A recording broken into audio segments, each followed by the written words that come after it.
May mga tao na minsan ay hindi talaga tayo nauunawaan. Magkakaiba kasi ang takbo ng isip natin. Pero kung sakali man na dumating ang oras na magulo ang ating isipan at relasyon sa taong mahal natin, subukan natin na ipaunawa sa kanila kung ano ba talaga ang bagay na gumugulo sa ating isipan. Dear Papa Dudut, magandang araw sa inyo Papa Dudut at sa lahat ng mga subscribers ninyo sa inyong YouTube channel. Isa ako sa mga gabi-gabi na sumusubaybay sa mga magaganda ninyong kwento at talaga namang marami akong napupulot na aral sa mga payo ninyo. Itago niyo na lamang po ako sa pangalang Roxanne. 26 years old at nagtatrabaho bilang cook sa isang kantin dito sa Maynila. At ikukwento ko ngayon ang tungkol sa mga naging karelasyon ko na sana ay makapag-iwan din ng aral sa buhay. Magsimula tayo sa boyfriend kong si Jerry. 5 years na kami noon at nakilala ko siya noong high school pa lamang kami. Nung una ay tropa lang talaga kami ni Jerry kasi nasa iisang circle of friends kami. Hanggang sa naging close na kami sa isa't isa at napapadalas na kaming dalawa ang magkasama. Dumating sa point na halos araw-araw na kaming magka-text at tawagan. Hanggang sa nanligaw na nga siya at sinagot ko na rin siya. Parehas din kaming hindi nakapagtapos sa pag-aaral at nagtrabaho ng maaga ni Jerry. Kaya mas lalo naming naintindihan ang isa't isa. Sa ilang taon na magkarelasyon kami ay maraming pagsubok kaming hinarap sa buhay namin, pamilya at sa relasyon naming dalawa. Nang mga oras na yon ay kaming dalawa lang talaga ang magkadamay at magkakampi. Naging sandalan din namin ang isa't isa sa bawat problema ng aming mga buhay. Kaya maswerte talaga ako kay Jerry. Wala na ako ibang mahihiling pa sa boyfriend ko dahil araw-araw niyang pinaparamdam sa akin na ako lang ang mahal niya. Kaya hindi ko maintindihan kung bakit kailangan pang dumating ang araw na makonfuse ako sa nararamdaman ko para sa kanya. Bigla na lang kasi akong nagising na para bang may hinahanap ako sa relasyon naming dalawa. Parang may kulang pero hindi ko ma-explain kung ano. Kaya nagsimula na akong manlamig sa boyfriend ko. Nung una papadudot ay sinubukan ko pang ayusin ang lahat sa sarili ko at sa nararamdaman ko. Kaya lang ay hirap na hirap talaga akong ibalik yung dating ako. Nahirapan akong ibalik yung dating pagmamahal na nararamdaman ko para kay Jerry. Jerry, ayoko na. Halos pabulong na sabi ko pero sigurado akong narinig yon ni Jerry. Nasa isang fast food kami noon at kumakain. Doon kami dumiretso pagkatapos mamasyal at manood ng sine. Sa ilang oras na magkasama kaming dalawa ay hindi ako masyadong umiimik. Dahil hindi ko alam kung paano ko sasabihin ang mga salitang yon sa kanya. Masaya kasi si Jerry habang kasama niya ako noon at kitang-kita ko yon sa kanyang mga mata. Ha? Anong ayaw mo na?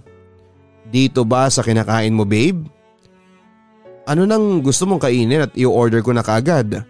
Sunod-sunod na tanong naman ni Jerry. Ayoko na sa relasyon na ito. Pagod na ako, Jerry. Mahina ulit na sagot ko. Pagod? Okay naman tayo ah. Ang saya pa nga natin eh. Bakit ka naman mapapagod? May problema ba tayo? Sa akin? Ano, sabihin mo para maayos ko na kaagad. Naguguluhang wika ni Jerry. Wala kang ginawang mali. Ako ang may problema.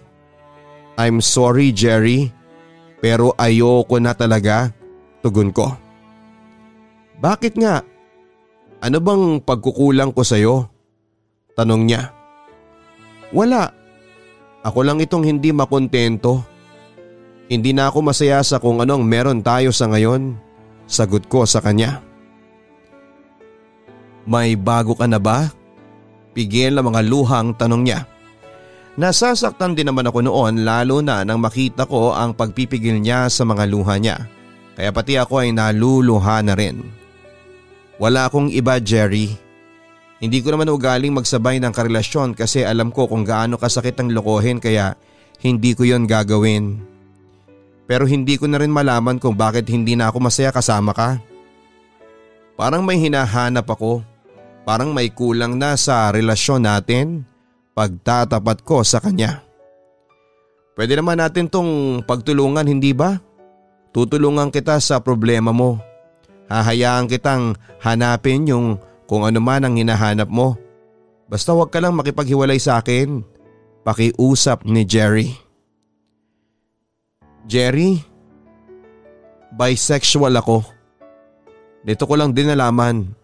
Baka ang hinahanap ko talaga kalayaan mula sa iyo para mas makilala ko pa ang sarili ko. Wika ko. Hindi pa ako sigurado noon pero yun talaga ang nararamdaman ko sa sarili ko, Papa Dudut. Na kaya hindi na ako masaya sa relasyon namin ni Jerry kasi hindi na siya ang makapagpapasaya sa akin. Ha? Bisexual ka? So ano? May naipalit ka na bang babae sa akin kaya bigla kang umaayaw sa relasyon natin? Gulat na tanong niya. Hindi yon ganon, Jerry. Minahal kita ng totoo at mahal pa rin kita. Pero ngayon dahil nalilito ako sa sarili ko at kung sino talaga ako, hindi na ako nagiging masaya sa relasyon natin. Parang napipilitan na lamang ako. Hindi na ako yung Roxanne na una mong nakilala at minahal. Nagbago na ako. Oo, at alam kong hindi mo na deserve na madamay pa sa problema ko. Kaya gusto ko nang kumawala sa relasyon natin para palayain na kita sa katotohanan na hindi na ako masaya. Kaagad na sagot ko. Ang sabihin mo may nakalandian ka ng babae kaya ka naging ganyan. Hindi mo naman sasabihin bigla na bisexual ka na kung wala kang nakakalandian na iba. Kaya huwag ka na magsinungaling at sabihin mo na sa akin ang totoo. Galit na wika ko. Wala nga sinabi. Loyal naman ako sa iyo at sa relasyon natin. Wala pa naman akong nakakarelasyon na kapwa ko babae pero na-attract na ako sa kanila. Kaya ako nga rin nakumpirma sa sarili ko na ganito ako dahil sa nararamdaman ko na yon. Jerry, please. Pakawalan mo na ako. Hayaan mong pakawalan na natin ang isa't isa. Mas masasaktan lang kita kapag pinilit pa natin to. Pakiusap ko naman sa kanya. Paano naman ako? Mahal na mahal kita. Halos lahat ng meron ako ibinigay at kaya kong ibigay sa iyo tapos ganito lang? Ang unfair mo naman. Masyado kang madaya. Sobrang unfair mo. Sumbat niya sa akin. I'm sorry, Jerry. Hindi ko naman to sinasadya. Hindi ko ginusto ang lahat pero please lang, wag na nating lokohin ang mga sarili natin. Pareho lang naman tayong mahihirapan. Kaya mo bang makipagrelasyon sa akin kahit na alam mong hindi na ako masaya sa piling mo? Tanong ko sa kanya. Di pasasayahin kita. Gagawin ko ang lahat ng paraan na pwede basta wag mo lang akong iwanan. Halos nagmamakaawang wika niya. Tama na, Jerry. Hindi mo deserve to. May iba pang babae na kaya kang mahalin ng higit sa nagawa ko. Hayaan mo na ako. Kailangan kong hanapin ang sarili ko. I'm sorry. Patawarin mo ko. Mahal pa rin naman kita Pero hindi na rin talaga ako masaya. Tugon ko sa kanya. Papa Dudut, hindi ko rin talaga alam kung bakit ako nagbago kay Jerry at bigla na lang nanlamig sa kanya. Siguro ay nagsimula yun nang mapansin ko ang sarili kong nagsisimula na akong magkagusto sa mga babae. Sobrang gulo ng ganong pakiramdam dahil kahit ako, hindi ko siya maintindihan. Hindi ko na maintindihan noon ang sarili ko kaya ayoko nang patagalin pa ang relasyon namin ni Jerry. Kasi nadadamay na siya. Alam at ramdam ko kung gaano niya ako kamahal at masakit din naman sa akin na hiwalayan siya. Lalo na't alam kong sobrang nasaktan ko siya. Pero kasi may kulang na talaga at ayoko namang lokohin ang sarili ko lalo na si Jerry dahil hindi rin niya deserve yon. Habang nagmo-move on ako sa nangyari sa relasyon namin ni Jerry Papadudut, ay may nakilala akong isang tao na siya pala ang makapagdadala sa akin ng sagot sa matagal ko nang hinahanap. Si Eden. Pinsan si Eden ang isa kong kaibigan noong high school at nakilala ko siya sa isang pistahan. Nagkakilanlan pa kami kasi palagi kaming magka-text at tawagan hanggang sa naging magkaibigan na nga kami. Pareho kaming sabay na napupuyat dahil sa mga video call namin at nag-a-update sa mga ganap sa buhay sa bawat oras. Hanggang sa bigla na lang umamin si Eden na gusto niya raw ako. Nagulat din talaga ako noon kasi hindi naman halata sa kanya na nagkakagusto siya sa kapwa niya babae. Madalas kasi siyang nakadress at mas palaayos kumpara sa akin. Kaya hindi ko talaga inaasahan ang ginawa niyang pagtatapat sa nararamdaman niya. Noong una hindi ko pa na-realize na nagugustuhan ko na rin pala siya. O tinatanggi ko lang din dahil natatakot ako kasi bago ang lahat ng yon para sa akin. Isa pa ay hindi ko alam kung ano ang magiging reaksyon ng mga magulang ko kapag nalaman nila na nagkakagusto ako sa kapwa ko babae. Pero sa huli Papadudod, si Eden ang nagpa-realize sa akin na bisexual talaga ako. Kay Eden ko naramdaman ang kulang sa relasyon namin ni Jerry. Ang malaman at matanggap ang katotohanan tungkol sa pagkatao ko. Niligawan ako ni Eden at naging matyaga siya sa akin. Sa loob ng 6 na buwan na panliligaw niya ay naging masaya ko. At naging mas masaya pa noong naging kami na. Pero hindi ko magawang ipakilala si Eden sa mga magulang ko bilang girlfriend ko dahil natatakot ako kung paano nila tatanggapin ito. Kaya ang alam lang nila ay malapit na magkaibigan lamang kaming dalawa. Ayos lamang ito kay Eden ang ganong klase ng setup. Ang mahalaga naman daw ay nakakasama niya ako at kaya pa rin niyang magparamdam ng pagmamahal niya sa akin sa iba pang paraan. At dahil hindi nga alam sa bahay ang totoong estado ng relasyon namin ni Eden, nagagawa niyang tumambay sa bahay at sa loob mismo ng kwarto ko. Ang akala lang kasi ni na mama ay mag-best friend lang kaming dalawa kahit ang totoo. Iba na ang madalas naming ginagawa doon. Kagaya na lamang ng isang beses na naglalambingan kami sa loob ng kwarto ko. Nakaupo kami sa gilid ng kama at nakayakap naman sa akin si Eden. Nang biglang pumasok doon si mama. Anong ginagawa ninyo Roxanne at Eden? Gulat na tanong ni mama. Wala po mama. Ano lang po, kinocomfort ko lang po si Eden kasi may problema siyang pinagdaraanan ngayon kaya niyayakap ko siya. Kaagad na pagsisinungaling ko nang kumalas na ako mula sa pagkakayakap sa akin ni Eden. Pilit kong hindi pinahalata na nagulat din ako sa biglang pagpasok ni mama at kinakabahan. Ganun ba? Eden, kung ano man yung pinagdadaanan mo ay kaya mo yan ha. Huwag kang susuko. Magtiwala ka lang din sa Diyos. Matatapos naman din ang lahat ng yan. Ang mga problema dinadaanan lang yan at huwag mong tatambayan ha. Ang payo ni mama kay Eden. Opo tita. Salamat po. Tugon naman ni Eden. Okay sige at maiwan ko na muna kayo dyan at pupunta na lang ako sa kusina para ayusin tong mga pinamili ko. Dinaanan ko lang talaga dito sa kwarto tong tinapay na pinabili sa akin ni Roxanne. Paalam ni mama bago muling lumabas ng kwarto at sinarado ang pinto. Sabay kaming nakahinga ng maluwag ni Eden nang marinig namin ang papalayong iyabag ng mga paa ni mama. Grabe, muntik na tayo dun sambit ko. Muntik na talaga love. Kinabahan ako dun Hay, pero bakit ba kasi kailangan pa nating magtago? Para namang may ginagawa tayong masama? Malungkot na sabi niya. Alam mo naman sila mama, hindi ba love? Kinikwento ko naman sa iyo na hindi sila open sa ganitong relasyon. Lalo na't bunso ako at nag-iisang anak na babae. Hindi nila maintindihan at hindi nila matatanggap na bisexual pala ang bunso nila. Paliwanag ko. Mabait naman si tita Saka kilala naman niya ako. Mukha namang may tiwala siya sa akin.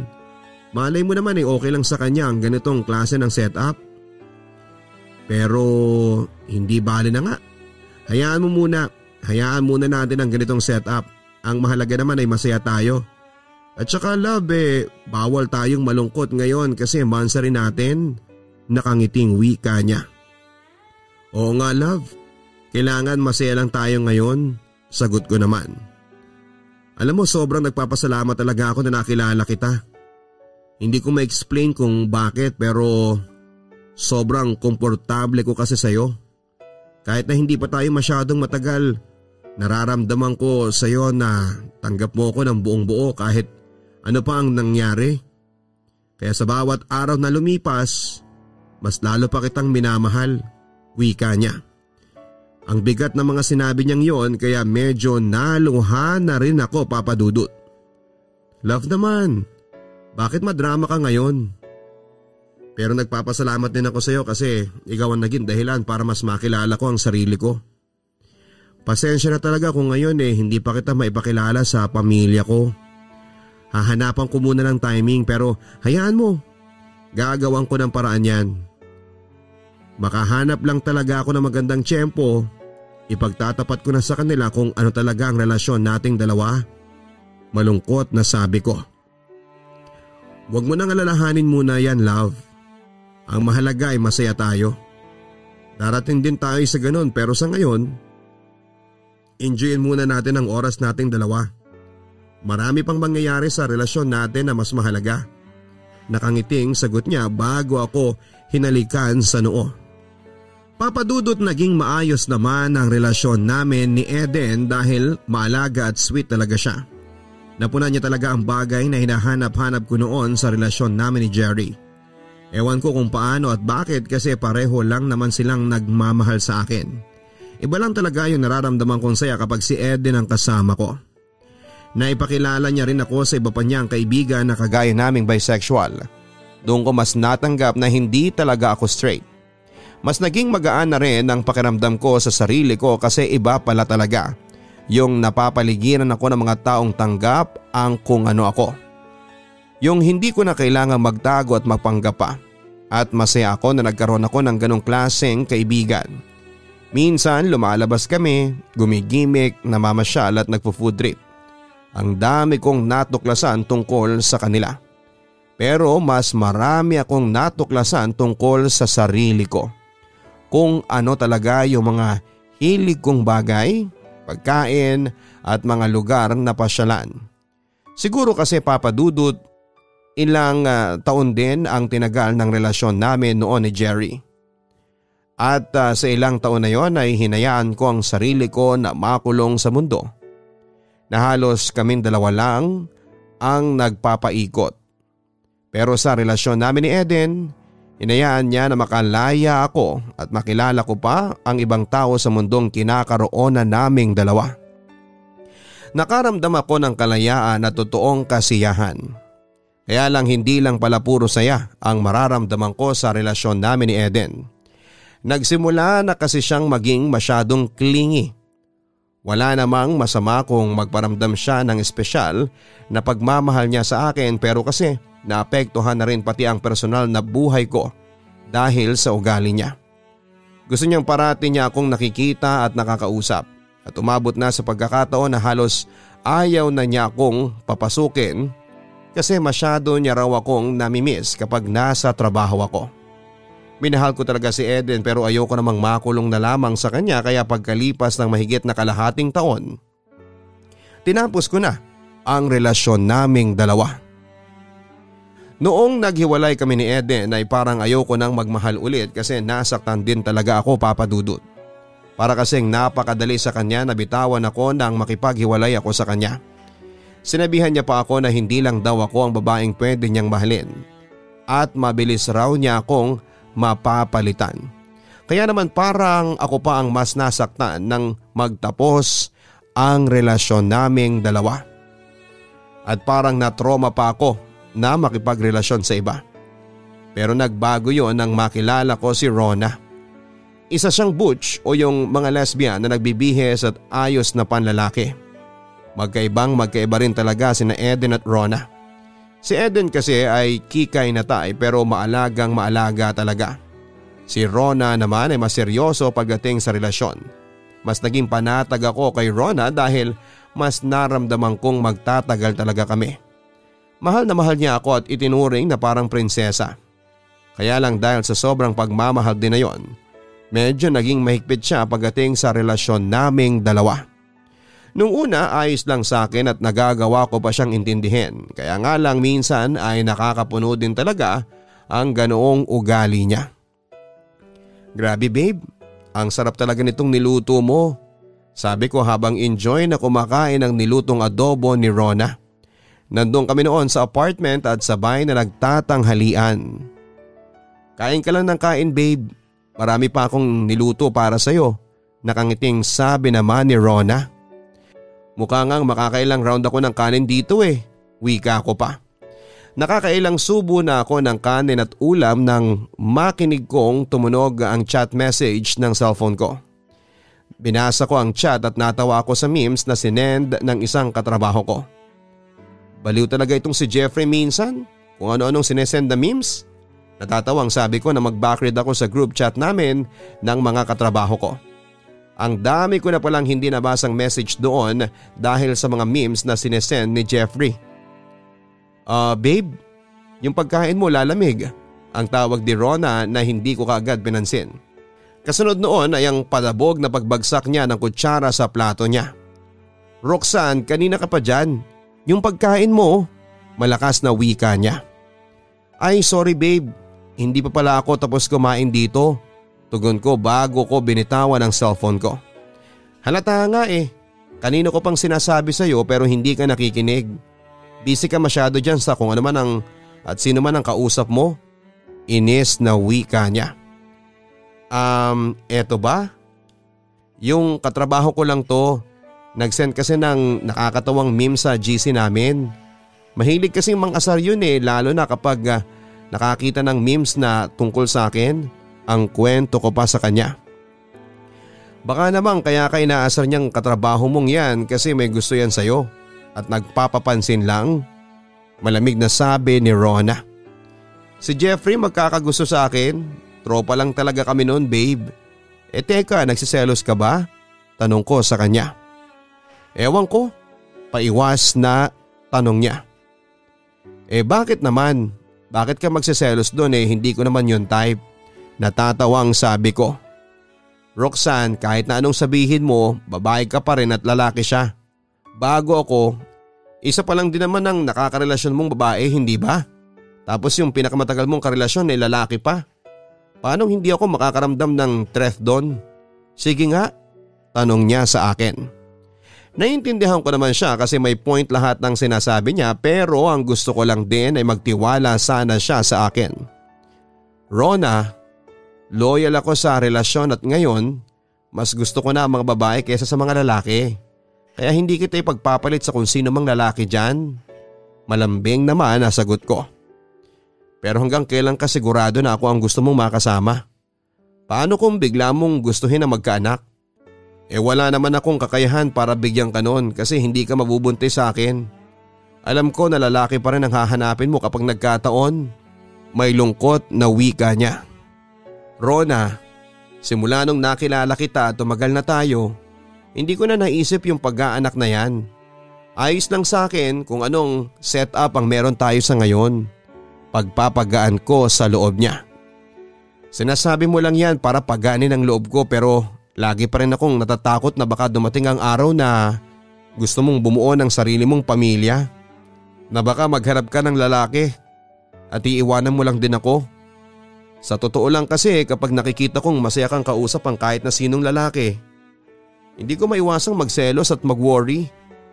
Natatakot ako na mawala ka sa akin, Roxanne. Natatakot ako na maiwan.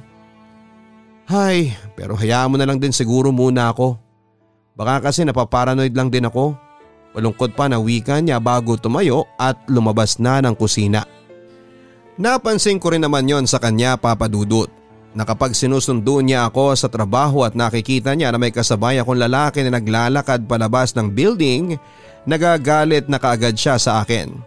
Kahit pa nga marami kaming magkakasabay na lumalabas mula sa trabaho, basta makakita lang siya ng isang lalaki na malapit sa akin ay nagsiselos na kaagad siya. Habang tumatagal tuloy noon ay nagiging mabigat na ang sitwasyon ng relasyon naming dalawa. Bes, ayos ka lang ba? Parang may pinagdadaanan ka. Pansin ni Lani, ang isa ko pang pinakamalapit na katrabaho. Magkasama kami noong kumakain at halos nakatitig lamang ako sa plato ng pagkain ko. Wala. Kulang lang ako sa tuglog. Pagde-deny ko naman. Ay sus, sa akin ka pa talaga tatangging magsabi, bes. Kilalang kilala na kita. Matagal na rin tayong magkasama, no? Kaya sabihin mo na sa akin kung ano ba yung gumugulo sa isipan mo. Pangungulit pa ni Lani. Hay, bes, bakit ganon? Bakit parang hindi nagwo-work yung mga nagiging relasyon ko pagkatapos kay Jerry? Malungkot na tanong ko. Ha? Bigla mo naman atang naalala yung ex mo. Saka ano yung sinasabi mong lahat ng relasyon mo pagkatapos niya hindi nagwo-work sa'yo? Okay naman kayo ni Rona ngayon, hindi ba? Nagtatakang tanong niya. Masaya ako kay Rona. Sa lahat ng nakarelasyon ko, sa kanya ko naramdaman na mahal ako ng karelasyon ko. Pero kasi minsan kakaiba na yung katwiran niya pagdating sa pagsiselos niya. Nagiging masyado siyang insecure kasi bisexual daw ako. Tugon ko sa kanya. O tapos, kung bisexual ka naman, ibig sabihin gusto mo ng babae at lalaki kaya pasok pa rin siya doon, hindi ba? Wika niya. Oo, pero ayun na nga yung issue niya na may posibilidad na magkagusto ko sa ibang babae at lalaki. Tapos siya nai-insecure siya kasi paano raw kung sa future gusto ko nang magkapamilya. Lalo na magkaroon ako ng anak. Siyempre hindi niya maibibigay yun. Pero ang lalaki, kayang ibigay sa akin yun. Sinabi ko naman sa kanya na mas gusto ko na ang babae sa ngayon. Kaya hindi ko na naiisip ang pamilya na yan. At simula nung pinili ko siya, tinanggap ko na hindi na ako magkakaanak at ayos lang naman sa akin yun. Basta kasama ko ang taong mahal ko, sapat na sa akin yun. Pero hindi siya nakikinig. Nagpapalamon siya sa lungkot pagkukwento ko. Hay, ayun lang. Intindihin mo na lang muna siguro, bes.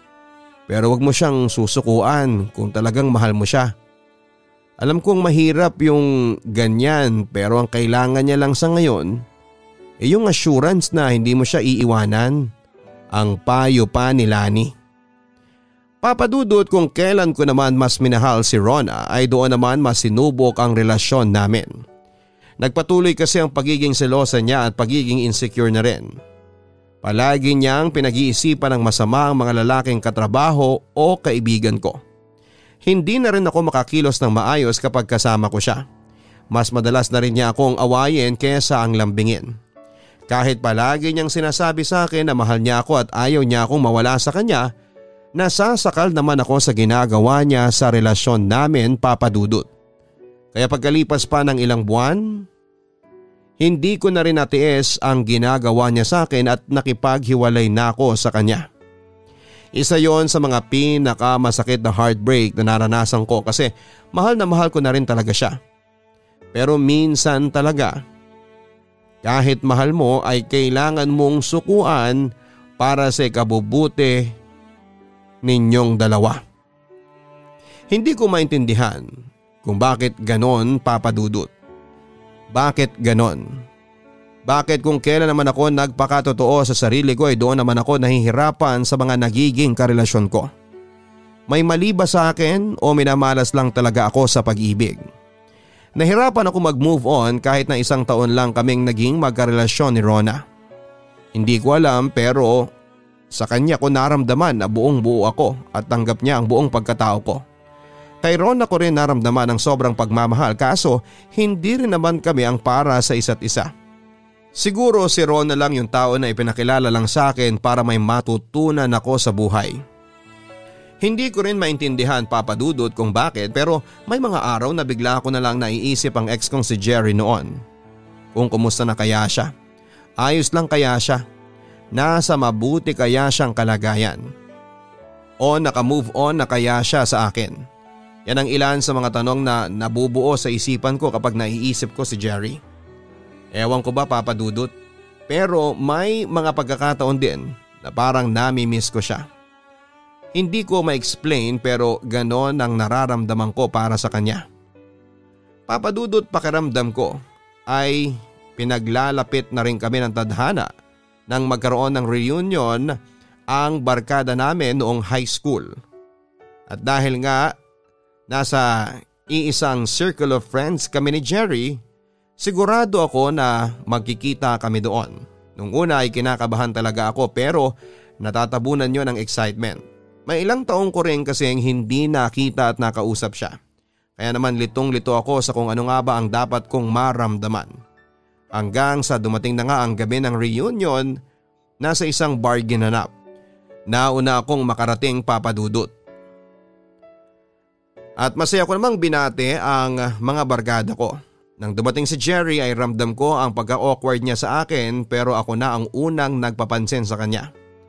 Tinabihan ko siya, binati at kinausap. Naging casual ang pag-uusap namin na yon hanggang sa naramdaman kong nagiging normal na at komportable na siya sa akin.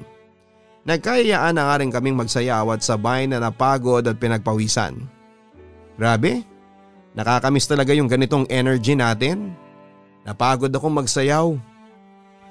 Uy Jerry, balik muna ako sa table natin ha. Paalam ko kay Jerry. Sige, susunod na rin ako. Kukuha lang ako ng maiinom natin, sagot niya. Naglakad na ako papunta sa may lamesa namin habang ang ibang barkada ay nag-i-enjoy pa rin sa pagsayaw sa gitna.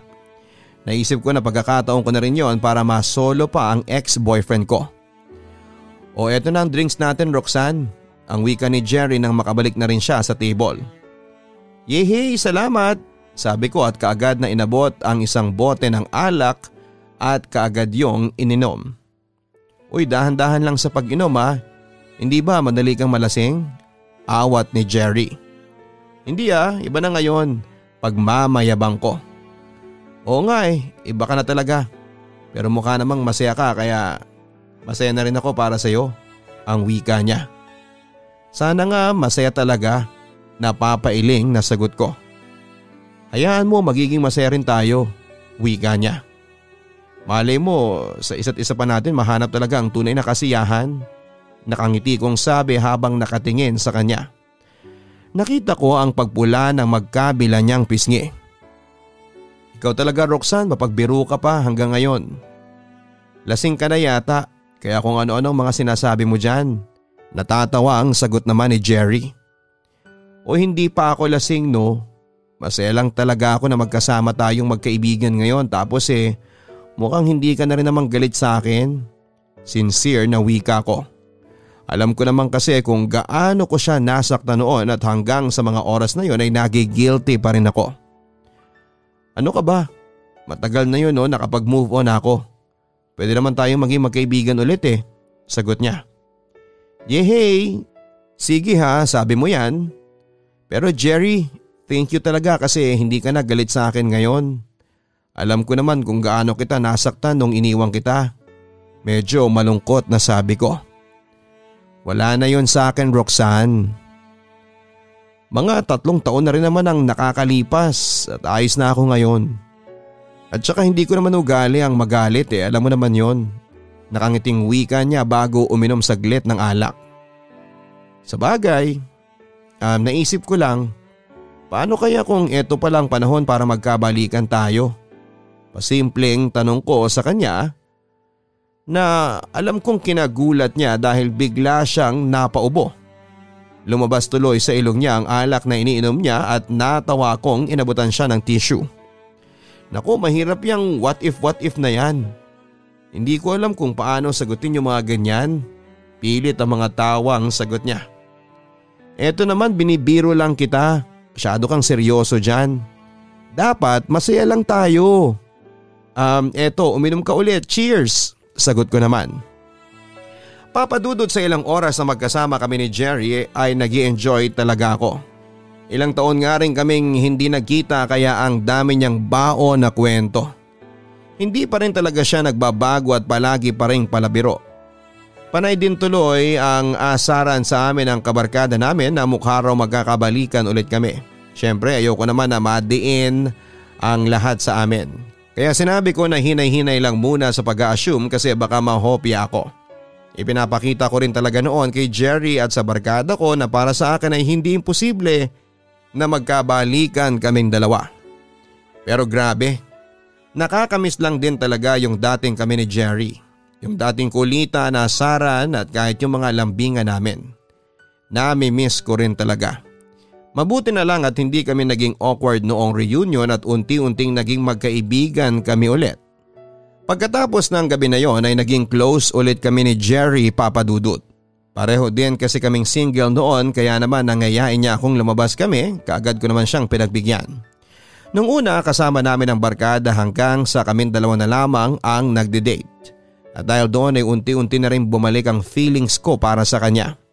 At hindi nagtagal ay ganoon din pala siya kaya niligawan niya ako ulit.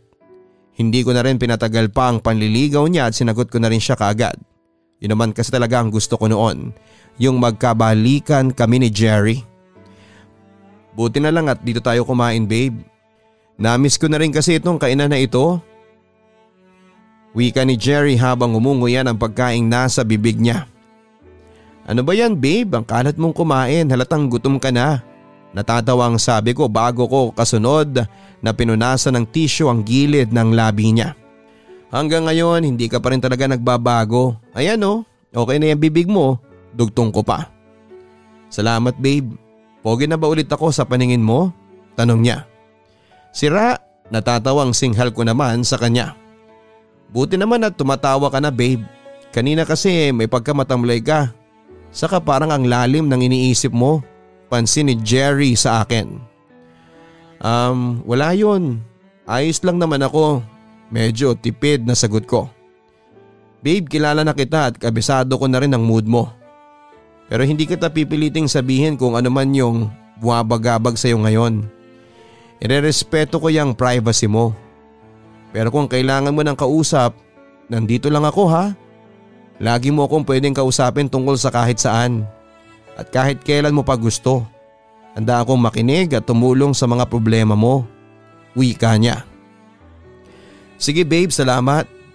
Tipid pa ang sagot ko. Kumusta na pala si tita? Pag-iiba ni Jerry ng topic. Ayos naman sila, hindi na rin masyadong nagpapasaway sa pagkain. Natakot at nagsawa na atang magpabalik-balik sa doktor. Napapangiting kwento ko. Mabuti naman kung ganun.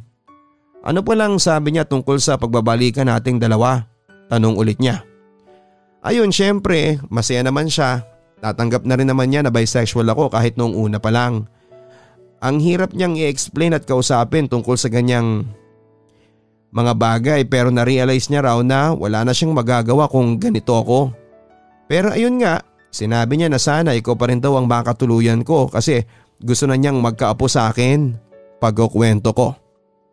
Talaga ba? Kung pagbigyan na kaya natin ang hiling ni tita? Natatawang sabi pa ni Jerry. Ano ka ba babe? Matagal-tagal pa naman yan. Tsaka alam mo naman si mama, mahilig magbiro.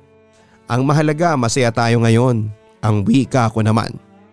Sa bagay, hindi bale. Gagawin ko naman ang lahat para maging mas masaya ka sa piling ko. Gagawin kong mas masaya kesa sa nagawa ko dati. Mas mamahalin pa kita. Mas unawain. Mas pagsisilbihan. Mahal na mahal kita, Roxanne. At hindi ko nahahayaan na mawala ka pa ulit sa buhay ko. Medyo seryoso na sabi niya. Gusto kong kiligin ang mga oras na yon pero parang ang hirap papadudot. Kaya nga ngumiti na lamang ako bago sumagot sa kanya para hindi ipahalata na may gumugulo na naman sa isipan ko. Naku babe, ang drama mo naman ata ngayon. Wika ko.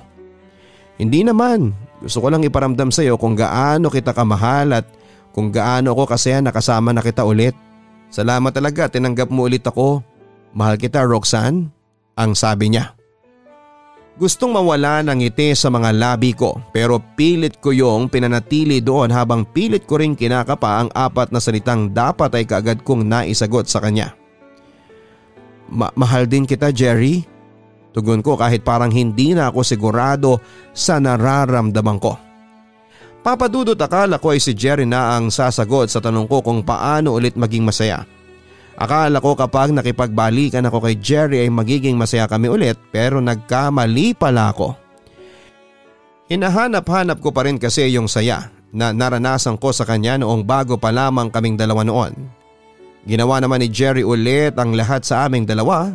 Niligawan niya ulit ako, sinuyo at sa araw-araw ay sweet siya sa akin. Mas nag-e-effort rin siya sa akin noon. Sinusundo niya ako sa trabaho at inihahatid sa bahay at madalas niya rin akong dalawin sa bahay. Kapag wala kaming pasok sa trabaho parehas, kapag may sakit ako, inaalagaan niya ako. Sa mga ginagawa niya, hindi ba dapat ay masaya ako kasi yon ang pangarap ng mga babae? Yung alagaan at mahalin ang totoo ng isang lalaki. Kung tutuusin ay ideal boyfriend na talaga si Jerry ng karamihan. Pero hindi pa rin ako masaya sa kanya at parang may kulang sa kanya o may mali sa akin. Bumalik ako kay Jerry para magkaroon ng security, Papa Dudut. Natatakot na kasi ako sa mga failed relationship at naisip ko na si Jerry yung kayang magbigay sa akin ng pang long term na relasyon. Takot rin talaga ako na walang makasama sa panghabang buhay at si Jerry ang alam kong kayang magbigay sa akin ng mga bagay na gusto ko. Ayun nga lang, hindi ako masaya ng buo kapag kasama ko siya.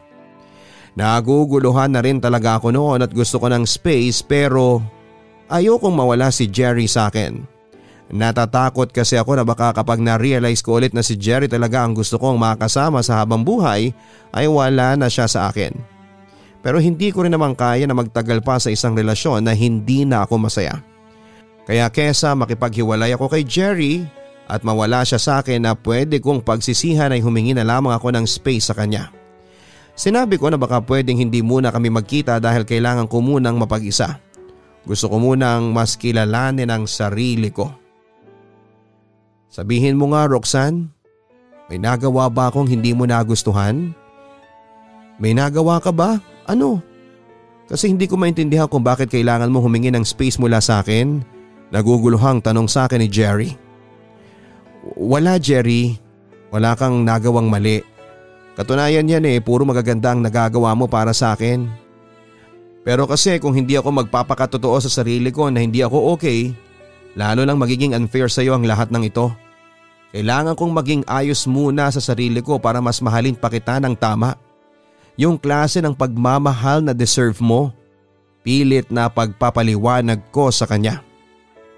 Tapos ano? Iiwanan mo ulit ako? Tanong niya. Pansamantala lang naman. Babalik din ako kapag ayos na ako. Kaya sana mahintay mo ako. Space and time lang naman kasi ang kailangan ko mula sa'yo. Sagot ko. So ano ako? Reserba? Gagawin mo akong reserba lang? Naiinis na tanong niya. Hindi naman sa ganon. Nahihirapang sagot ko pero kaagad siyang nagsalita. Ganon na rin yon. Paghihintayin mo ako sa'yo tapos kapag maayos ka na, ano namang kasiguraduhan ko na ako pa rin ang pipiliin mo?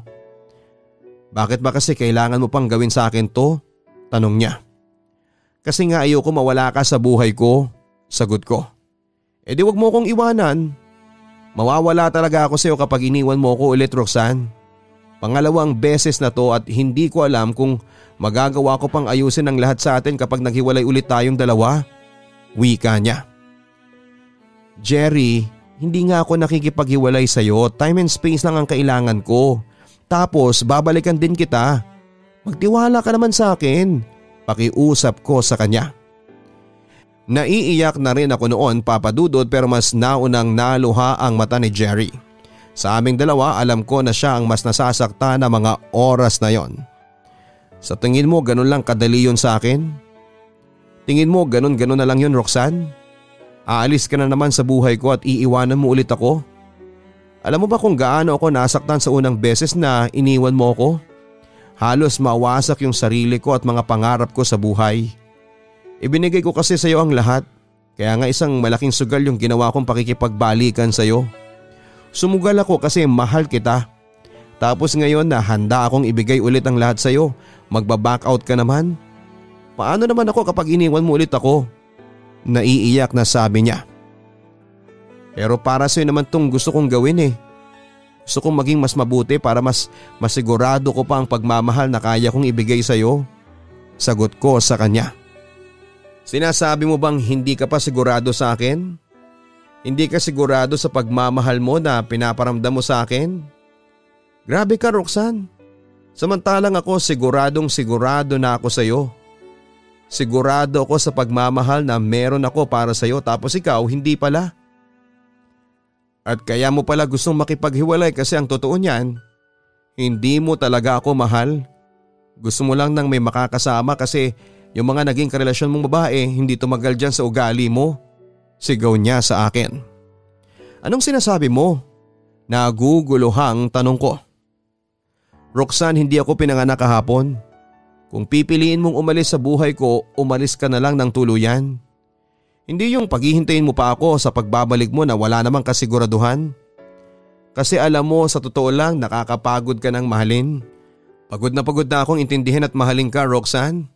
Sigaw niya bago umalis sa harapan ko. Sa huli, Papa Dudut, ay naghiwalay ulit kami ni Jerry. Siya naman ang nang-iwan sa akin noon dahil naguguluhan siya sa aming dalawa at sa setup na gusto kong mangyari.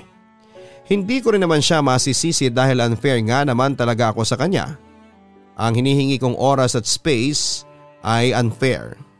Nakakapanghinayang pero ayos na rin yon kasi ayokong mabuhay sa isang relasyon na alam ko sa sarili ko na niloloko ko lang ang partner ko. Sa ngayon, eto pa rin po ako at pilit na iniintindi ang gusto ko sa buhay. May mga araw na hindi ko alam kung saan ako magsisimula muna.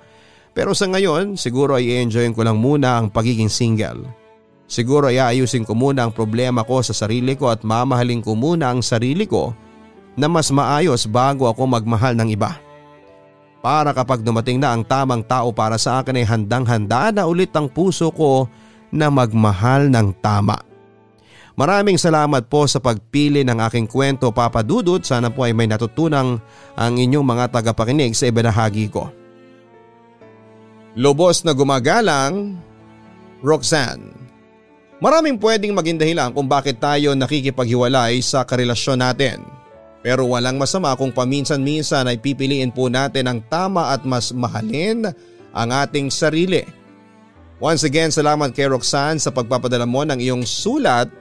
Pare-pareho man na kayong nasaktan noon ng mga naging karelasyon mo, naniniwala ako na ginawa mo lang ang tama na alam mo.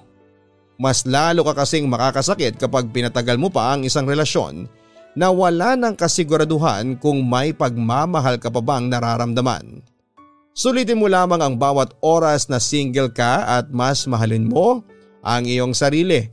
At sana bago ka pumasok ulit sa isang relasyon, yung totoong handa ka na pati na ang puso mo at isipan mo.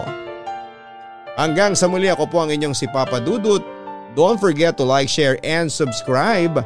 Maraming salamat po. Ang buhay ay mahiwaga, laging may lungkot at saya. Sa Papa Dudut Stories, laging may karamay ka.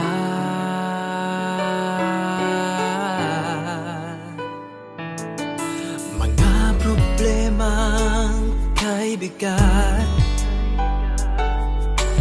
dito ay pakikinggan ka. Sa Papa Dudut Stories, kami ay iyong kasama. Dito sa Papa Dudut Stories, ikaw ay hindi nag-iisa.